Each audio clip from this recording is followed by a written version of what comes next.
नमस्कार साथी। जैसा कि आप जानते हैं कि हम बताए थे कि आपको 1 अप्रैल से शानदार प्रैक्टिस सेट करवाएंगे, यूडिटेरिया का रहेगा। तो देखिए, हम प्रैक्टिस सेट शुरुआत करने का प्रयास कर रहे हैं। बाई स्क्रीन तो हम नहीं करा पाए हैं और बहुत अच्छा लगेगा कि हम ऐसे ही कराएंगे। तो ये देखिए, यूडिटेरिया का प्रैक्टिस सेट है। ये मद्य निषेध का सेट है। मेरे प्यारे साथी, ये मद्य निषेध सिपाही का सेट है। एक बात हम क्लियर कर देना चाहते हैं कि अगर इस सेट को लगाते हैं तो जरूरी नहीं है कि बिहार मद्य निषेध में ही काम आए। बिहार का कोई भी एग्जाम हो जिसमें वनडे एग्जाम जीके जीएस जिसमें पूछता हो, इसमें शानदार आपको काम आएगा। अगर बिहार पुलिस का भी है तो बेफिक्र हो के आप प्रैक्टिस सेट कीजिए।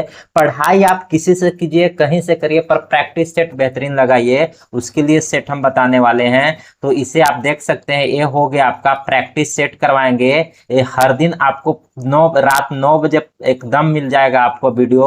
अभी हम लाइव नहीं करा पा रहे हैं मेरे प्यारे साथी। ये 15 सेट रहेगा। तो शुरू करते हैं आज से आपका प्रैक्टिस सेट। आपके साथ ये पहला क्वेश्चन आपके स्क्रीन पर ये रहा। शानदार तरीके से आप जवाब भी देंगे, जब मौका मिले तो कमेंट भी करिएगा। जय। आज हम लोग बिहार पुलिस प्रैक्टिस सेट 2 को पूरी तरह से देखने का और याद करने का प्रयास करेंगे। तो चलिए शुरू करते हैं। इसका प्रश्न नंबर फर्स्ट बोलता है कि किस चार्टर अधिनियम के द्वारा बंगाल के गवर्नर जनरल, जो बंगाल के गवर्नर जनरल थे, उनको भारत का गवर्नर जनरल बना दिया गया। तो सबसे पहले इस प्रश्न को देखते हुए एक प्रश्न यहाँ से ये बनता है कि बंगाल का प्रथम गवर्नर जनरल था कौन। तो बंगाल का प्रथम गवर्नर जनरल वारेन हेस्टिंग्स थे और भारत का प्रथम गवर्नर जनरल विलियम बेंटिंक था। अब बात प्रश्न में ये नहीं बोलता है, प्रश्न बोलता यह है कि किस चार्टर अधिनियम के द्वारा बंगाल के गवर्नर जनरल को भारत का गवर्नर जनरल बना दिया गया। तो 1833 के चार्टर अधिनियम के द्वारा बंगाल का जो गवर्नर जनरल था उसको भारत का गवर्नर जनरल बना दिया गया। चलिए प्रश्न संख्या 2 की ओर बढ़ते हैं।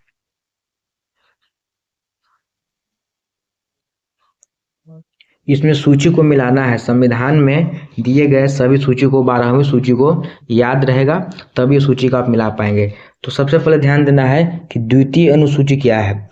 तो हम लोग देखेंगे कि 2 अक्षर का यहाँ पे भत्ता दिया हुआ है। तो अनुसूची में भत्ता याद रखें 2 में। 3 अनुसूची है, 3 अक्षर का, 3 अक्षर का शपथ है, तो तृतीय को शपथ से मिला देंगे। अब आ गया षष्ठी अनुसूची। तो षष्ठी अनुसूची में जनजातीय क्षेत्र का प्रशासन, यानी असम ATMM, ये 4 राज्य है जिसके क्षेत्रों का प्रशासन के बारे में बताया गया है। और 8वीं अनुसूची जो भाषा को संदर्भित करता है। तो इसके अकॉर्डिंग ऑप्शन नंबर देख के ए ऑप्शन नंबर इसका सही हो जाता है। चलिए अब क्वेश्चन नंबर 3 की ओर चलेंगे। संसदीय प्रणाली में राष्ट्रपति द्वारा विधायी, न्यायिक एवं आपातकालीन शक्तियों के उपयोग वास्तव में किसकी सलाह पर करता है। एक बार प्रश्न को और पढ़ेंगे। संसदीय प्रणाली में राष्ट्रपति के द्वारा विधायी एवं न्यायिक एवं आपातकालीन शक्तियों का उपयोग वास्तव में किसकी सलाह पर राष्ट्रपति करता है। तो राष्ट्रपति इस तरह के शक्तियों का उपयोग मंत्रिपरिषद की सलाह पर करता है।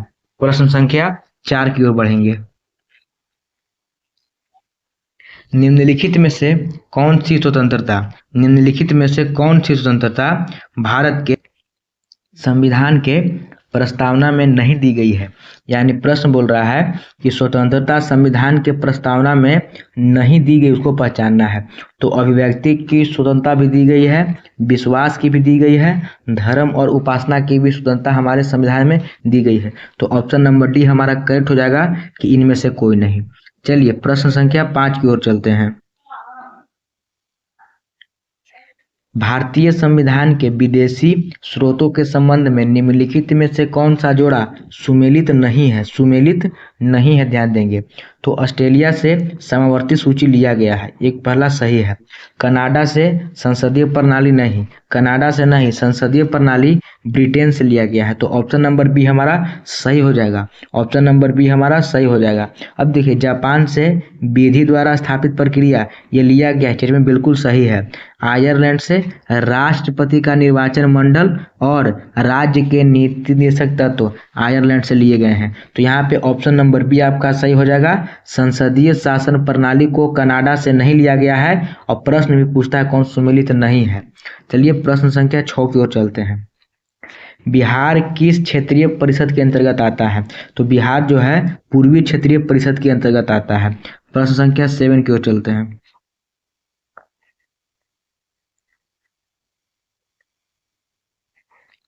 प्रश्न संख्या 7 क्या बोलता है? तो अब तक कितने पूर्व राष्ट्रपतियों को भारत रत्न मिल चुका है? तो हमने आपको कल के सेट में भारत के राष्ट्रपति के 15 के क्रम याद करवा दिए थे। लगभग आप एग्जाम में क्रम को सजा सकते हैं। तो चलिए अब तक कितने? तो अब तक राष्ट्रपति 6 को मिल चुका है। 1 नंबर को, 2 नंबर को, 3 नंबर को, 4 नंबर को, 11 नंबर को और 13 नंबर को। तो 1 नंबर में डॉक्टर राजेंद्र प्रसाद राधाकृष्णन थे, 3 नंबर में 3 अक्षर का जाकिर हुसैन, 4 नंबर में बीवी गिरी, 11 नंबर में APJ Abdul Kalam Azad missile man और 13 नंबर में प्रणब मुखर्जी। यानी 4 और 2 6 राष्ट्रपति हैं जिनको अब तक भारत रत्न सम्मानित किया चुका है। बिहार के प्रथम प्रधानमंत्री कौन थे? तो मोहम्मद यूनुस जब बिहार से उड़ीसा अलग हुआ था उसी के संदर्भ में उसी के समय दौरान बिहार के प्रथम प्रधानमंत्री बने थे। बिहार के प्रथम प्रधानमंत्री बने थे। ये 1936-37 के अंतराल में बने थे। और एक बात ध्यान देने की बात है कि ये केवल 3 महीना के थे। ये केवल 3 महीना बिहार में प्रधानमंत्री के रूप में कार्य किए थे। प्रश्न संख्या 9, निम्नलिखित कथनों में से किसे मौलिक अधिकार के अंतर्गत नहीं रखा गया है? तो मौलिक अधिकार संवैधानिक उपचारों का अधिकार है, शोषण के विरुद्ध अधिकार है, समानता का अधिकार है, लेकिन लोक कल्याण की अभिवृद्धि मौलिक अधिकार के अंतर्गत नहीं है। लोक कल्याण की अभिवृद्धि राज्य के नीति निर्देशक तत्व के अंतर्गत रखा गया है। प्रश्न संख्या 10, निम्नलिखित में से किसका वेतन और भत्ता भारत के संचित निधि यानी कि अनुच्छेद 266 में संदर्भित नहीं किया गया है? तो भारत के संचित निधि से भारित नहीं है, यानी भारत के संचित निधि पर उनके वेतन का भार नहीं है। तो महान्यायवादी का भार भारत के संचित निधि पर नहीं है। प्रश्न संख्या आगे देखेंगे। प्रश्न संख्या 11, आपातकाल के संबंध में निम्नलिखित कथनों में से कौन सा असत्य है यानी गलत देखना है? तो राष्ट्रीय आपातकाल की घोषणा राष्ट्रपति के द्वारा होता है, बिल्कुल सही है। राष्ट्रीय आपातकाल के समय राज्य के सरकार को निलंबित कर दी जाती है, यह स्टेटमेंट गलत है। तो यानी स्टेटमेंट गलत होने के बावजूद यह प्रश्न के हिसाब से ऑप्शन बी सही हो जाएगा। एक बार फिर से देख लेते हैं, ऑप्शन सी को पढ़ लेते हैं कि अंतिम बार राष्ट्रपति आपातकाल की घोषणा 1975 में हुई थी, बिल्कुल सही है। लेकिन एक बात ध्यान देने योग्य बात है कि 1975 में जब आपातकाल लगा था उसका घोषणा किया कौन था? तो हमने पहले ही ऑप्शन में पढ़े कि घोषणा राष्ट्रपति करते हैं और उस समय फखरुद्दीन अली अहमद थे। ठीक है, वित्तीय आपातकाल की घोषणा अनुच्छेद 360 के तहत होती है। ऑप्शन डी बिल्कुल सही है, स्टेटमेंट सही है, न कि प्रश्न के हिसाब से ऑप्शन सही है। तो प्रश्न के हिसाब से ऑप्शन नंबर बी बिल्कुल सही हो जाएगा। चलिए ऑप्शन नंबर 13 देखते हैं। प्रश्न संख्या 12, नवपाषाण काल में चावल की खेत की प्राचीनतम साक्ष्य स्थल कहाँ से प्राप्त हुए हैं? तो कोल्डिवा से प्राप्त हुए हैं। ऑप्शन नंबर सी सही हो जाएगा। अब चलिए 13 नंबर प्रश्न देखते हैं। निम्न में से कौन सी नगर हड़प्पाकालीन नगर एवं नदियों का सुमेलित जोड़ा नहीं है? तो सबसे पहले हड़प्पा है, तो हड़प्पा था रावी नदी के किनारे, जो प्रश्न में ही नहीं है, ऑप्शन में नहीं है। मोहनजोदड़ो सिंधु नदी के किनारे, बिल्कुल सही है। रोपड़ सतलज नदी के किनारे जो है वो बिल्कुल सही है।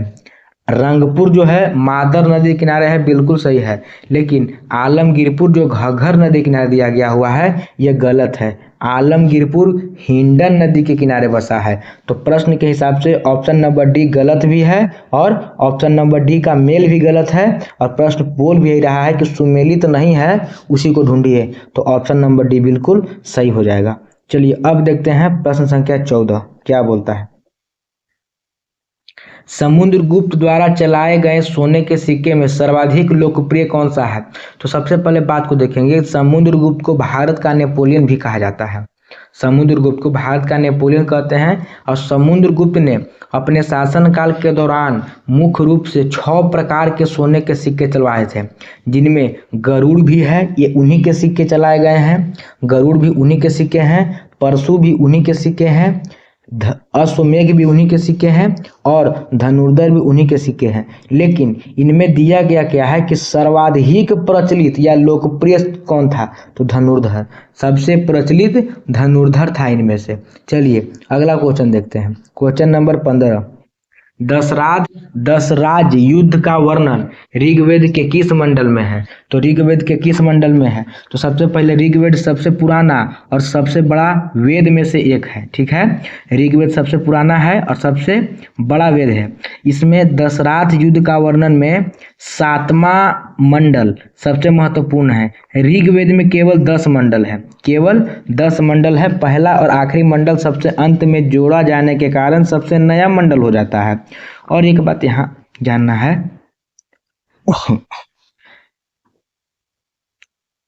और एक बात यहाँ ध्यान देने की बात है कि ऋग्वेद में 10 मंडल है और 10 मंडल में गायत्री मंत्र का उल्लेख 3रे मंडल में है।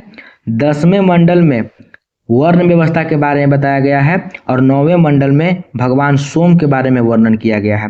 तो चलिए प्रश्न संख्या 16 को देखते हैं। प्रश्न संख्या 16 क्या बोलता है?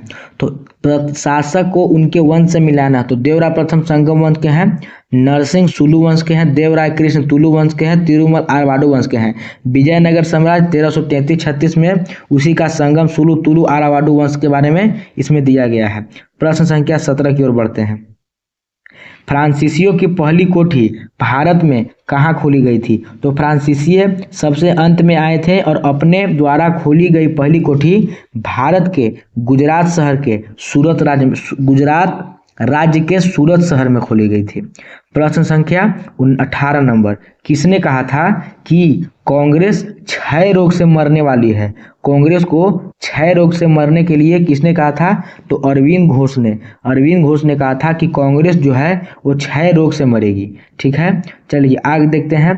प्रश्न संख्या 19, किस वायसराय ने भारत में वित्तीय विकेंद्रीकरण की नीति की शुरुआत की थी? तो भारत में वित्तीय विकेंद्रीकरण की नीति की शुरुआत करने का श्रेय लॉर्ड मेयो को जाता है। अब देखिए प्रश्न संख्या 20, निम्नलिखित में से प्रसिद्ध आदिवासी विद्रोह का नेतृत्वकर्ता कौन सा जोड़ा बेमेल है, यानी जो मिलाया गया है वो सही नहीं है? तो देखिए मुंडा विद्रोह बिरसा मुंडा सबको याद होता है, भील विद्रोह सेवाराम, लेकिन रामोसी विद्रोह का संबंध राजा तीरथ सिंह से नहीं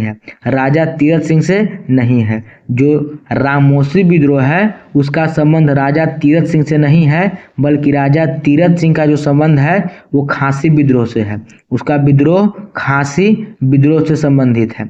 तो ऑप्शन नंबर सी सही हो जाएगा और चेर विद्रोह का भूषण सिंह सही है। अब चलते हैं क्वेश्चन नंबर 21 की सर।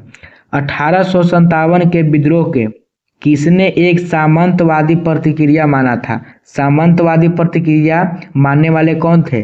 तो के मालेसन जो थे वो 1857 के विद्रोह को एक सामंतवादी प्रतिक्रिया के रूप में माने थे। अब चलते हैं अब क्वेश्चन नंबर 22 की तरफ। 22, इनमें से कौन सा असत्य है? तो स्वामी विवेकानंद ने नवंबर 1894 में न्यूयॉर्क में वेदांता सोसाइटी का गठन किया था। यह स्टेटमेंट बिल्कुल सही है। ऑप्शन नंबर बी पढ़ते हैं। सर सैयद अहमद खां अलीगढ़ आंदोलन के प्रमुख नेता हैं। यह ऑप्शन बिल्कुल सही है, लेकिन प्रश्न में बोल रहा है कि असत्य को पहचानना है। तो प्रार्थना समाज आत्माराम पांडु इसका स्थापना किए थे 1867 में बम्बई शहर में। प्रार्थना समाज का एक मुख्य उद्देश्य जाति प्रथा का समर्थन करना। ये ऑप्शन बिल्कुल गलत है, लेकिन ऑप्शन गलत होने के बावजूद अकॉर्डिंग टू क्वेश्चन ऑप्शन गलत को ही पूछ रहा है, तो ऑप्शन नंबर सी को हम लोग टिक करेंगे। आगे चलते हैं। प्रश्न संख्या 23, किस आंदोलन के समय तिलक स्वराज फंड की स्थापना की गई थी? तो तिलक स्वराज फंड की स्थापना 1920 में की गई थी और 1920 में भारत में असहयोग आंदोलन चलाया जा रहा था। तो ऑप्शन नंबर डी सही हो जाएगा। अब चलते हैं क्वेश्चन नंबर 24 की ओर।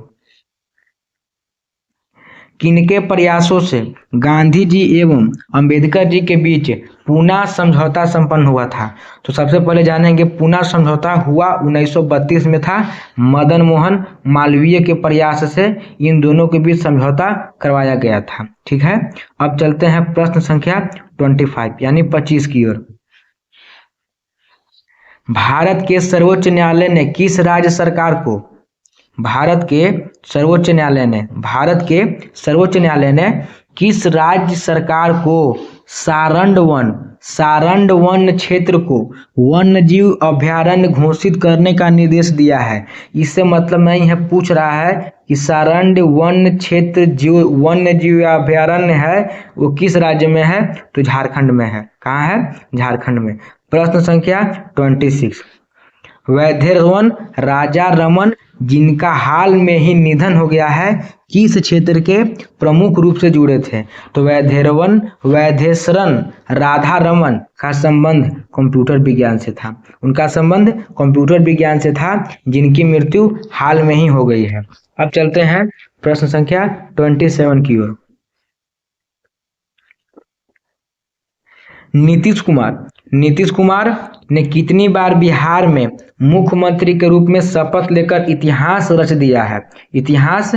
दिया है और जो राज्य के राजनीतिक परिदृश्यों में से एक नया रिकॉर्ड है? तो नीतीश कुमार ने 10 बार अपना शपथ लेकर के वर्ल्ड बुक ऑफ रिकॉर्ड यानी लंदन में 10 बार शपथ लेने के उन्हें विशेष प्रमाण पत्र से भी सम्मानित किया गया है। अब चलिए प्रश्न संख्या 28। फातिमा बोस ने 74वां मिस यूनिवर्स का खिताब जीता है, वह किस देश से हैं? तो फातिमा बोस ने 74वां मिस यूनिवर्स का खिताब जीता है, उनका संबंध मैक्सिको देश से है। चलिए आगे प्रश्न। निम्नलिखित में से कौन सा राज्य भारत के अत्यधिक गरीबी उन्मूलन करने वाला राज्य बन गया है? यानी गरीबी को कम करने वाला राज्य यानी गरीबी हटाने वाला राज्य बन गया है। तो केरल राज्य भारत में अत्यधिक गरीबी उन्मूलन करने वाला राज्य बन गया है। प्रश्न संख्या 30 देखते हैं। किस देश ने अमेरिकी राष्ट्रपति डोनाल्ड ट्रंप के नेतृत्व में गाजा शांति शिखर सम्मेलन की मेजबानी किया है? तो मिस्र देश जो है वो अमेरिका के राष्ट्रपति डोनाल्ड ट्रंप के नेतृत्व में गाजा शांति शिखर सम्मेलन का मेजबानी किया है। अब चलते हैं क्वेश्चन नंबर 31।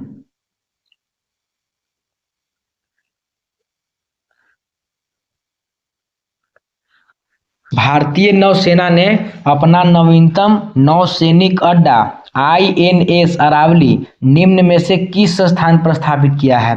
तो एक बात ये देना है, यहाँ पे अरावली दिया हुआ है तो अरावली भारत का सबसे प्राचीनतम और पश्चिम दिशा में स्थित एक पर्वतमाला है, लेकिन यहाँ पे बात पर्वतमाला की नहीं की गई है, नौसेना। तो नौसेना दिवस हम लोग मनाते हैं 4 दिसंबर को, नौसेना दिवस 4 दिसंबर को मनाते हैं और वर्तमान में नौसेना के अध्यक्ष दिनेश त्रिपाठी हैं। वर्तमान में नौसेना के जो अध्यक्ष हैं वो दिनेश त्रिपाठी जी हैं और दिनेश त्रिपाठी जी का संबंध मध्य प्रदेश के राज्य से है।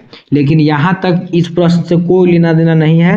प्रश्न पूछता है कि भारतीय नौसेना ने अपना नवीनतम सैनिक अड्डा INS अरावली निम्न में से किस स्थान पर स्थापित किया है? तो वो है गुरुग्राम हरियाणा में है। अब चलते हैं प्रश्न संख्या 32। निम्नलिखित में से किस राज्य में पुष्कर कुंभ महोत्सव 2025 मनाया गया है? तो पुष्कर कुंभ महोत्सव जो मनाया गया है वो उत्तराखंड में मनाया गया है। लेकिन एक बात ध्यान देने योग्य है कि अगर इसी पुष्कर कुंभ महोत्सव की जगह अगर पुष्कर मेला दिया होता तो पुष्कर मेला का संबंध राजस्थान से है। चलिए प्रश्न संख्या 33। किस राज्य वित्त सचिव का 35वां सम्मेलन निम्नलिखित में से किस शहर में आयोजित किया गया है? राज्य वित्त सचिव का 35वां सम्मेलन निम्नलिखित में से किस शहर में आयोजित किया गया है? तो इसका ऑप्शन होगा ऑप्शन नंबर डी, मुंबई। और जब बात मुंबई की है और बात वित्त की चल रही है तो सबसे पहले हम लोग देखेंगे मुंबई में है 33 नंबर। एक सेकेंड,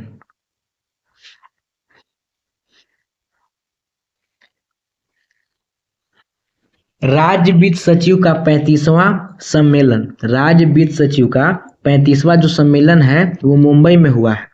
और जब बात मुंबई की हो रही है और मुंबई के साथ साथ जब बात वित्त जुड़ा हुआ है तो सबसे पहले देखेंगे आरबीआई की स्थापना अधिनियम 1934 के तहत 1935 में हुआ है, 1935 में हुआ है। और आरबीआई का मुख्यालय जब इसका स्थापना 1935 में हुआ था उस समय कलकत्ता था, लेकिन वर्तमान समय में आरबीआई का मुख्यालय भी कहाँ है? मुंबई में है। यह आरबीआई का मुख्यालय कलकत्ता से मुंबई 1937 में स्थानांतरित किया गया है। चलिए आगे देखते हैं प्रश्न संख्या 34 की तरफ। किस राज्य सरकार ने भोगेश्वर बरुआ राष्ट्रीय खेल पुरस्कार का शुरू किया है? किस राज्य सरकार ने भोगेश्वर बरुआ राष्ट्रीय खेल पुरस्कार शुरू किया है? तो वह राज्य असम है। अब देखिए कि कौन सा राज्य 100% डिजिटली साक्षरता हासिल करने वाला भारत का पहला राज्य बन गया है? तो केरल जो है भारत का 100% डिजिटल साक्षरता हासिल करने वाला भारत का पहला राज्य बन गया है। अब देखते हैं प्रश्न संख्या 36।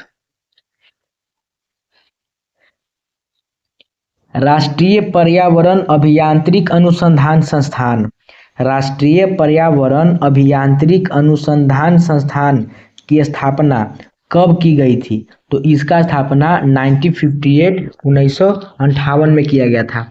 और राष्ट्रीय वन्यजीव संरक्षण अधिनियम 1972 में किया गया था। लेकिन यहाँ प्रश्न पर्यावरण अभियांत्रिक अनुसंधान संस्थान है, इसके लिए ऑप्शन नंबर ए हो जाएगा। ठीक है। प्रश्न संख्या 37।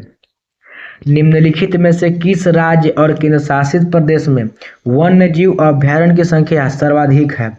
तो सर्वाधिक अगर राज्य केवल बोले तो महाराष्ट्र 49 और केंद्र शासित प्रदेश अगर बोले तो अंडमान निकोबार 96। लेकिन संयुक्त रूप में बोला है दोनों में से कोई भी तो हम लोग संख्या पर जाएंगे 96 और 96 के बाद हम लोग मानेंगे ऑप्शन नंबर बी, यानी कि अंडमान निकोबार राज्य या केंद्र शासित प्रदेश में वन्यजीव अभयारण्य की संख्या सबसे अधिक है। अब आ गया पंचायती राज।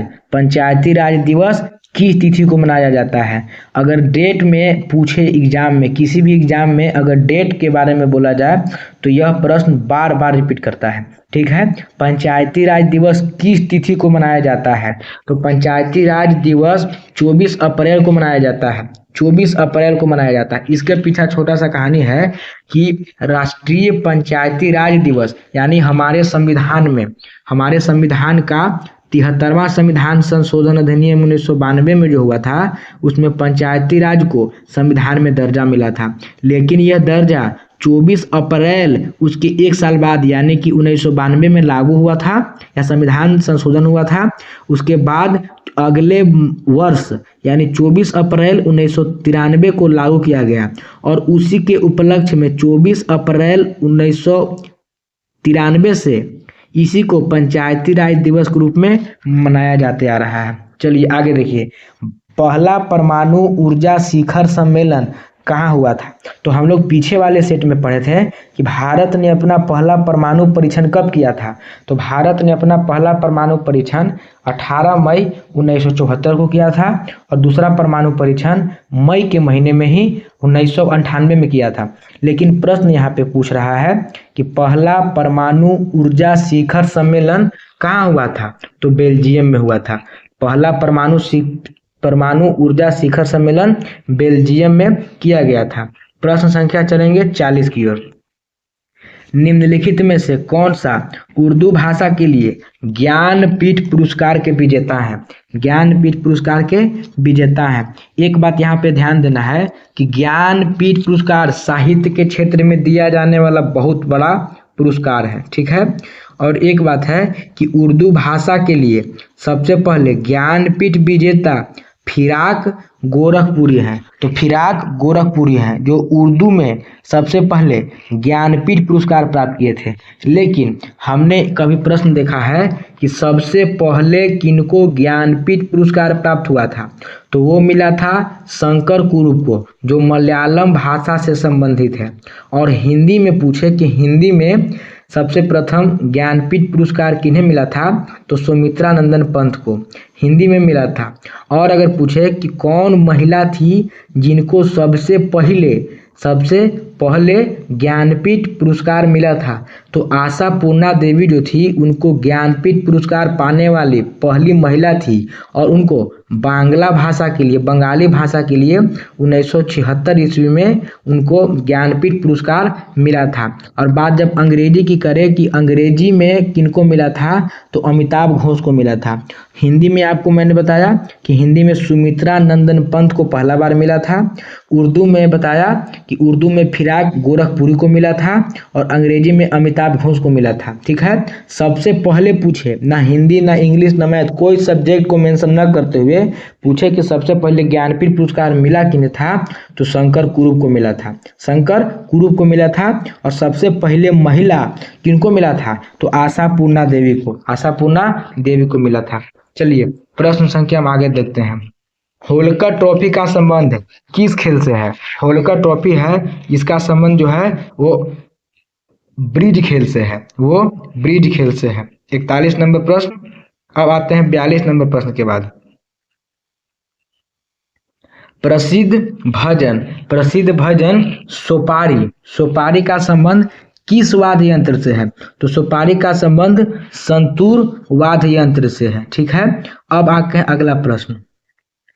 पाखू पीला लोक नृत्य का संबंध किस राज्य से है? पाखू पीला जो है इसका संबंध किस राज्य से है? तो मिजोरम से है। मिजोरम से है पाखू पीला लोक नृत्य का संबंध दिया गया है। प्रश्न संख्या 44। संसद द्वारा पारित 3 नए अधिनियम आपराधिक कानून को भारत में, एक बार प्रश्न को फिर से पढ़ेंगे कि संसद द्वारा पारित 3 नए आपराधिक कानून को भारत में किस दिन लागू किया गया था? तो 1 जुलाई 2024 को लागू किया गया था। 3 नए आपराधिक कानून को लागू किया गया था। प्रश्न संख्या 45। राष्ट्रीय एड्स नियंत्रण कार्यक्रम की शुरुआत किस वर्ष की गई थी? जब बात एड्स की आती है, एड्स जो होता है HIV वायरस के कारण होता है और एड्स दिवस 1 दिसंबर को मनाया जाता है। 1 दिसंबर को मनाते हैं। और राष्ट्रीय एड्स नियंत्रण कार्यक्रम की शुरुआत WHO के द्वारा 1988 में कर दिया गया था। लेकिन यही बात जब राष्ट्र के स्तर पर भारत में आता है तो 1992 यानी 1992 में किया गया था। अब चलते हैं प्रश्न संख्या 46। सुपर कंडक्टर के आविष्कारक कौन है? सुपर कंडक्टर के आविष्कारक आपके कौन है? तो सुपर कंडक्टर के आविष्कारक एच कामेरलिंग है। अब यहाँ से इंग्लिश का प्रश्न है, तो हम क्या करेंगे कि इंग्लिश और मैथ के प्रश्न को लास्ट में एक अलग सा टोटल इंग्लिश को कलेक्ट करके और टोटल मैथ को कलेक्ट करके एक वीडियो दे देंगे। तो अभी केवल जीके और साइंस पर ध्यान देंगे। अब देखिए बिहार का कुल भौगोलिक क्षेत्रफल कितना है? तो बिहार का कुल भौगोलिक क्षेत्रफल 94,163 वर्ग किलोमीटर है। 94,163 वर्ग किलोमीटर है। अंत वाला आपको ध्यान रखना है। 94,163 3 और बिहार भी 3 अक्षर का है, तो बिहार से 3 को रिलेट रखना है, ज्यादा समय तक याद रखेगा। और बिहार इस क्षेत्रफल के साथ भारत का 12वां नंबर का सबसे बड़ा राज्य बन गया है और भारत पूरा दुनिया का 2.4% क्षेत्रफल भारत के पास है। एक सेकेंड, थोड़ा सा इसको डीप में समझेंगे।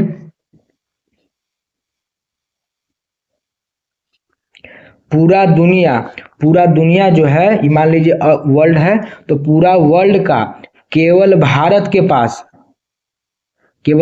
पास 2.4% भूमि है और यहाँ पे बिहार है, बिहार के पास 2.8% भूमि है, किसका? भारत का। और 2.4% भूमि है किसका? पूरा दुनिया का। किसके पास? भारत के पास। और भारत के 2.8% भूमि बिहार के पास है, ठीक है। और भारत का पूरा जनसंख्या का 17.8% जनसंख्या भारत में निवास करता है। 17.8% जनसंख्या जो है वो भारत में निवास करता है। अब चलिए प्रश्न संख्या आगे, 51 के बाद प्रश्न संख्या 52। पशु की रेड सिंही नस्ल निम्न में से किस घरेलू पशु से संबंधित है? तो रेड सिंही नस्ल जो है वो गाय से संबंध रखता है और ये बात पाकिस्तान के सिंध क्षेत्र में सबसे पहले देखा गया था। अब देखिए एक सेकेंड, भारत का दक्षिणतम बिंदु कौन सा है? भारत का दक्षिणतम बिंदु कौन सा है? तो जब केवल भारत का दक्षिणतम बिंदु देवे तो बात करो, यहाँ पे भारत है नीचे, दक्षिण यहाँ पे है, तो भारत का दक्षिणतम बिंदु मुख्य भूमिका अगर बोले तो मुख्य भूमिका बोले तो कन्याकुमारी, लेकिन इस प्रश्न में मुख्य भूमिका नहीं दिया हुआ है। तो यहाँ पे अंडमान निकोबार में इंदिरा पॉइंट है, उसी को देंगे। इंदिरा पॉइंट भारत का सबसे दक्षिणतम बिंदु है। इंदिरा पॉइंट जो है वो भारत का सबसे दक्षिणतम बिंदु है, इसको देंगे। एक बात फिर से ध्यान देना, ये हमारा भारत है, यहाँ पे हमारा भारत है। अगर पूछे मुख्य बिंदु का दक्षिणतम बिंदु, भारत के मुख्य भूमि का दक्षिणतम बिंदु, तब कन्याकुमारी। लेकिन अगर केवल प्रश्न में दक्षिणतम बिंदु तो इधर तो आपका लक्षद्वीप है, अब इधर अंडमान निकोबार है, तो इसी के आ जाता है नीचे इंदिरा पॉइंट। तो इसी इंदिरा पॉइंट को भारत का सबसे दक्षिणतम बिंदु माना जाता है। इंदिरा कॉल सबसे उत्तरी बिंदु है। तो according to question option C is absolutely right. अब चलते हैं क्वेश्चन नंबर 54 की तरफ। लोनावाला जल विद्युत संयंत्र कहाँ स्थित है? लोनावाला जल विद्युत संयंत्र कहाँ स्थित है? तो लोनावाला आपका जल विद्युत संयंत्र जो है वो महाराष्ट्र में स्थित है। आगे देखिए, भारत में परमाणु ऊर्जा आयोग की स्थापना कब हुई थी? जब भारत में परमाणु ऊर्जा की बात आती है तो पहला परमाणु परीक्षण 74 में और दूसरा परमाणु परीक्षण 98 में हुआ था। लेकिन परमाणु ऊर्जा आयोग का स्थापना कब हुआ था? तो जिस वर्ष हमारे महात्मा गांधी की मृत्यु हुआ था उसी वर्ष परमाणु ऊर्जा आयोग की स्थापना हुआ था। तो 30 जनवरी 1948 को महात्मा गांधी की मृत्यु हुई थी नाथूराम गॉड्स के द्वारा गोली मार देने से। तो 1948 उसी वर्ष परमाणु ऊर्जा आयोग की स्थापना किया गया था। चलिए प्रश्न संख्या 56, नाम दफा बाघ अभयारण्य, नाम दफा जो है वो बाघ अभयारण्य किस राज्य में स्थित है? तो नाम दफा अपना जो है वो अरुणाचल प्रदेश में स्थित है। प्रश्न संख्या 57, दक्षिण भारत की सर्वोच्च चोटी कौन सी है? तो भारत की यहाँ पे देख लेते हैं, नीचे भारत है, दक्षिण भारत की बात करती है तो इधर अन्नामलाई का अन्नामुड़ी, इधर महेंद्रगिरी है, यानी पश्चिम का सबसे ऊंचा है अन्नामुड़ी, पूरब का है महेंद्रगिरी और की सबसे दक्षिणतम पहाड़ी जो है वो कार्डमम की पहाड़ी है। लेकिन प्रश्न में ना पश्चिम पूछा है ना पूरब पूछा है, पूछ रहा है कि दक्षिण भारत की सबसे ऊंची चोटी कौन सी है? तो अन्नामलाई पर उपस्थित अन्नामुड़ी जो चोटी है वो पश्चिम के सबसे ऊंची चोटी होने के बावजूद भी पूरा दक्षिण भारत का सबसे ऊंचा चोटी है। तो ऑप्शन नंबर सी हमारा बिल्कुल सही हो जाएगा। और डोडा बेटा हमारा नीलगिरी पर्वत की सबसे ऊंची चोटी है। नवीन जलोढ़ मृदा बिहार के किस जिले में पाई जाती है? तो बिहार के किस जिले में पाई जाती है? तो suppose that this is the map of Bihar. तो बिहार के ऊपर से आने वाली नदियों के बहा कर लाए जाने से हर बार जो बाढ़ आता है उसके द्वारा नवीन जलोढ़ मिट्टी बन जाता है। तो बिहार के उत्तरी क्षेत्र में तो ये सभी जो है दरभंगा, पूर्णिया, सहरसा यानी उपयुक्त सभी बिहार के उत्तरी क्षेत्र में है। बिहार के उत्तर से मिलकर आने वाली नदियाँ, ऊपर से मिलने वाली नदियाँ घाघरा, गंडक, बूढ़ी गंडक, बागमती, कमला, कोसी, महानंदा, ये नदियों के द्वारा बिहार में, उत्तरी बिहार में नवीन जलोढ़ मिट्टी का विस्तार पाई जाती है। क्वेश्चन नंबर 59, ठंडा महासागरीय जलधारा नहीं है। तो अगुलहास जो है वो ठंडा महासागरीय जलधारा नहीं है। क्वेश्चन नंबर 60 है। क्वेश्चन नंबर 60, सरदार सरोवर नर्मदा के पास है, ठीक है। सुमेलित नहीं को पूछ रहा है, तो सुमेलित नहीं है यानी कि हमको गलत ऑप्शन को देखना होगा। तो ये ऑप्शन सही है। तिलैया डैम, कोनार झील सही है। नागार्जुन कृष्णा नदी सही है, लेकिन गंगा सागर बांध जो है वो बिल्कुल गलत है। क्या कि गंगा सागर जो है, एक सेकेंड, गंगा सागर बांध नर्मदा नदी पर नहीं, चंबल नदी पर, ठीक है। सरदार सरोवर चंबल नदी, निम्नलिखित में से कौन सा जोड़ा सही सुमेलित नहीं है? तो सरदार सरोवर बांध हमको लगा कि मैच करना है, मैच वाला है, तो मैच करने वाला नहीं है। इसमें दिया हुआ है ऑप्शन को सेट करना है, जो ऑप्शन सही है उसको छोड़ देना है, जो गलत है उसी को देखना है। तो सरदार सरोवर बांध नर्मदा नदी पर है, ये सही है। तिलैया डैम कोनार नदी पर है, इसके बारे में जानकारी नहीं है, लेकिन एक सेकेंड फिर देखते हैं। गांधीनगर बांध तो चंबल नदी पर है। नागार्जुन सागर बांध कृष्णा नदी पर, ये तीनों बिल्कुल सही है। और प्रश्न बोल रहा है कौन नहीं है, तो 60 का ऑप्शन नंबर बी हो जाएगा। तिलैया डैम जो है वो कोनार नदी पर नहीं है। तिलैया नदी हमको पता है कि तिलैया डैम जो है वो झारखंड में है, लेकिन नदी कहाँ है ये हम कुछ देर बाद आपको हम देखकर बताते हैं अगले वीडियो में। अब देखिए, मिश्रित खेती का प्रमुख विशेषता निम्नलिखित में से कौन सी है? तो मिश्रित खेती की प्रमुख विशेषता, तो मिश्रित नकदी फसल और खाद्य फसलों को एक साथ करना गलत है। एक ही खेती में 2 या से अधिक फसल करना गलत है। पशु का पालन और फसलों की एक साथ खेती करना मिश्रित फसल का उदाहरण है। ऑप्शन नंबर सी सही हो जाएगा। अब चलते हैं क्वेश्चन नंबर 62 के पास। क्वेश्चन नंबर 62, कोयना नदी किस नदी की सहायक नदी है? तो कोयना नदी कृष्णा नदी की सहायक नदी है। ऑप्शन नंबर ए बिल्कुल सही है। अब चलते हैं क्वेश्चन नंबर 63 के पास।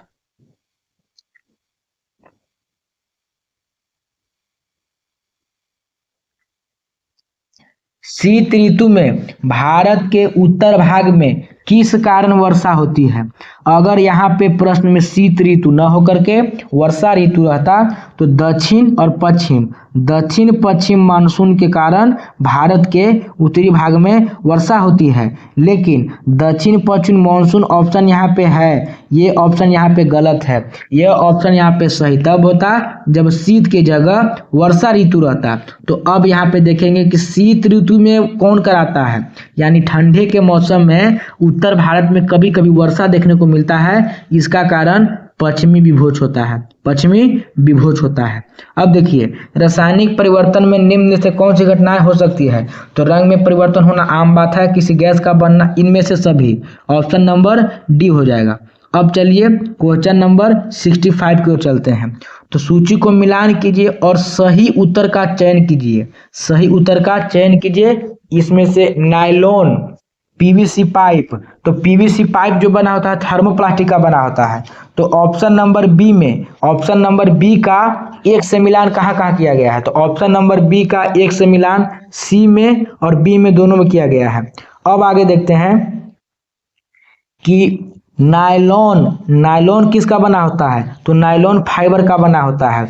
नायलॉन बना होता है फाइबर का। तो 1 का 3 किस में? 1 का 3 बी में है। पूरा मिलाने की जरूरत नहीं है, एग्जाम में पूरा मिलाने की जरूरत नहीं होती है, समय बचाकर चलना होता है। तो नायलॉन बनता है फाइबर से, पीवीसी बनता है थर्मोप्लास्टिक से, और बैकेलाइट बनता है थर्मोसेटिंग प्लास्टिक से। ठीक है, ऑप्शन नंबर बी सही है। अब चलिए क्वेश्चन नंबर 66, विद्युत शक्ति का एसआई मात्रा क्या होता है? वाट होता है। विद्युत शक्ति का ऐसा मात्रक वाट होता है। विद्युत शक्ति का ऐसा मात्रक वाट होता है। अब वोल्ट दिया हुआ है तो वोल्ट होता है विद्युत विभव का, विद्युत विभव का विद्युत धारा का एम्पियर होता है, और कार्य एवं ऊर्जा का जूल होता है। लेकिन होता क्या है उससे मतलब नहीं, पूछ क्या रहा है उस पर ध्यान देना है। विद्युत शक्ति क्या होता है, वाट होता है। प्रश्न संख्या 67, हरगोविंद खुराना को किस आविष्कार के लिए सम्मानित किया गया था? तो हरगोविंद खुराना को जीन के संश्लेषण के लिए सम्मानित किया गया था। ऑप्शन नंबर बी बिल्कुल सही है। जीवाश्म ईंधन प्राप्त होता है, तो जीवाश्म ईंधन हमें प्राप्त होता है करोड़ों वर्ष से नीचे दबे सजीव जीवों के मृत अवशेष से प्राप्त होता है, न कि निर्जीव से। केवल पक्षियों से प्राप्त नहीं होता है, केवल कीड़ों के मृत अवशेष से नहीं, जीवित जीवों के मृत अवशेष के अंदर दब जाने से कारण हमें जीवाश्म ईंधन प्राप्त होता है।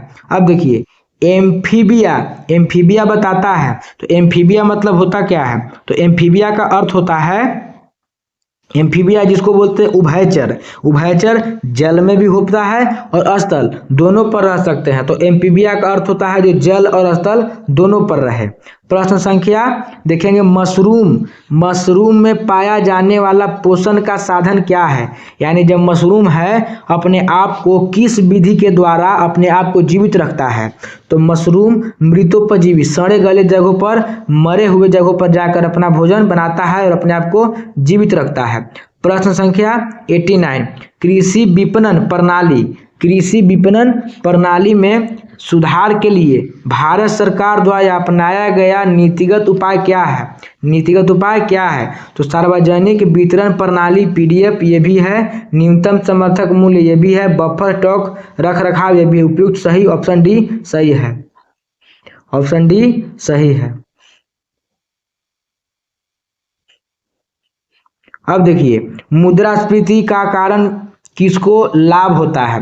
तो मुद्रास्फीति का अर्थ होता है महंगाई, तो मुद्रास्फीति का कारण सबसे पहले ऋणी को लाभ होता है। तो इस स्टेटमेंट को समझने के लिए सबसे पहले समझेंगे कि मान लिया जाए मैंने एक व्यक्ति को 50 लाख रुपए उधार दिए, मैंने एक व्यक्ति को 50 लाख रुपए का उधार दिया, यानी एक रकम है उसको उधार दिया, तो मैं ऋणदाता हो गया।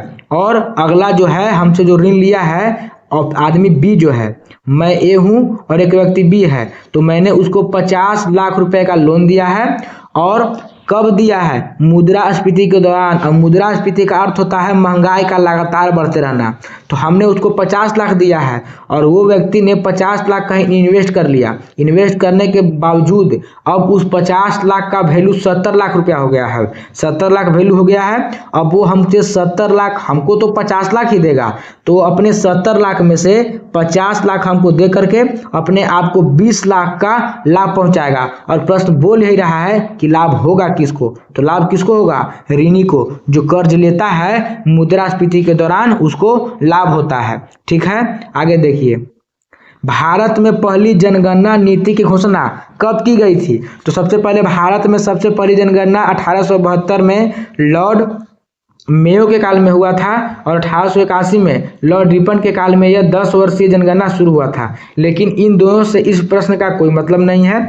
भारत में पहली जनगणना नीति की घोषणा कब की गई थी? तो भारत में पहली जनगणना नीति की घोषणा 1976 में किया गया था, यानी कि 1976 में भारत में पहली जनगणना नीति की घोषणा किया गया था। निम्न में से प्रेम शब्द का पर्यायवाची क्या है? तो प्रेम शब्द का पर्यायवाची इनमें से है, प्रेम मतलब होता है प्यार और घृणा मतलब होता है किसी से घृणा करना। तो option number B equal to B, option number D सही है। अब हो गया भरपेट, तो भरपेट किस समास का उदाहरण है? तो भरपेट अव्ययी भाव समास का उदाहरण है। Option number 94। वेदकता शब्द संधि विच्छेद क्या होगा? तो वेद प्लस उक्ता, वेद प्लस उक्ता आपका सही है। अब देखिए 95 नंबर प्रश्न क्या बोलता है, निम्न में किन्हें आधुनिक भारत का प्रथम राष्ट्रवादी पिता कहते हैं? तो हेनरी डेरोजियो को आधुनिक भारत का प्रथम राष्ट्रवादी कवि बोलते हैं। आधुनिक भारत का प्रथम राष्ट्रवादी कवि। राष्ट्रवाद का मतलब होता है अपने देश के प्रति प्यार, अपने देश के प्रति समर्पण। तो आधुनिक भारत में प्रथम राष्ट्रवादी प्रति कौन थे? तो हेनरी डेरोजियो। अब देखिए अगला प्रश्न क्या है, मैथ है। तो मैथ को और इंग्लिश को और रीजनिंग को तीनों को अलग अलग सेक्शन में 1 से 1.5 घंटा में पूरा 15 सेट का डिस्कशन मैं आपको दे दूंगा। चलिए आज के लिए इतना काफ़ी है। Thank you so much.